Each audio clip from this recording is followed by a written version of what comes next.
ठीक। तो मार्केट में हमेशा वोलेटिलिटी सेम सी रहती, कभी अप है कभी डाउन है। तुम्हारी स्ट्रेटजी आज काम कर रही कल नहीं कर रही। तो शॉर्ट टर्म में कहूं, मार्केट में रिस्क मैनेजमेंट के साथ बने रहोगे, अपने पुराने ट्रेड्स देखोगे, सारा कुछ एक में नहीं गंवाने के, तो भाई तुम्हारे अच्छे दिन भी आवेंगे। 4 बार गलत हो गए, 6 बार तो सही हो गए, अरे 5 बार तो हो गए, 50% तो हो गए, मरे से मरे। अपना रिस्क रिवार्ड देखो हमेशा। तो इसलिए मार्केट में हारने के बावजूद भी बने रहो। ये नहीं कि बस अपना बोरा बिस्तर बंद करके चलो। भाई बहुत लोग ताना भी मारते हैं, अबे 13.5 तो कुछ नहीं हुआ, तेरा कुछ नहीं होने का। तो भाई ठीक है, जो कह रहा कहने दो। अगर तुम्हें ट्रेडर बनना तो ट्रेडिंग करनी पड़ेगी, कॉन्फिडेंस से आवेगी। 20% आपकी टेक्निकल एनालिसिस से आवेगी। अगर आपको टेक्निकल का बहुत ज्ञान है, टेक्निकल एनालिसिस सारी कैंडल पढ़ ली, चार्ट पढ़ लिया, सब कर लिया, पर कॉन्फिडेंस है जीरो, तो भाई आप कभी भी सक्सेसफुल ट्रेडर नहीं बन पाओगे। क्यों? क्योंकि आत्मविश्वास अगर तुम्हें नहीं है, सेल्फ कॉन्फिडेंस नहीं है, तो आप सही डिसीजन ही ले नहीं पाओगे।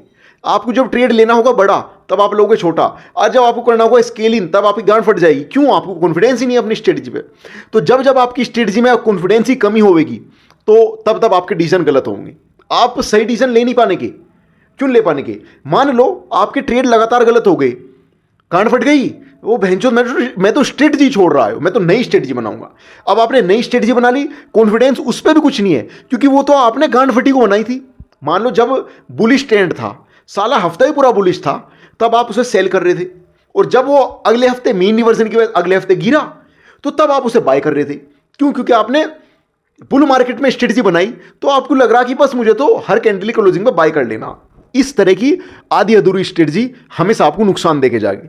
तो कभी भी अपना आत्मविश्वास, मनोबल ना गिरने दियो, क्योंकि जब आपको अपनी स्ट्रेटजी पे कॉन्फिडेंस होगा ना, तब आप भाई रिस्क मैनेजमेंट भी प्रॉपर कर पाओगे। जब जब मुझे पता है स्ट्रेटजी पर भरोसा रहे, तो भाई मैं आधे परसेंट की जगह 2.5% का रिस्क ले लूँ।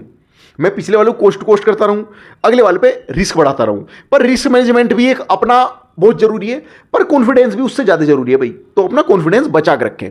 किसी ने सही कहा है कि तुम्हारे सही डिसीजन लेने से नहीं सक्सेस मिलती, तुम्हारे डिसीजन लेने से सक्सेस मिलती है।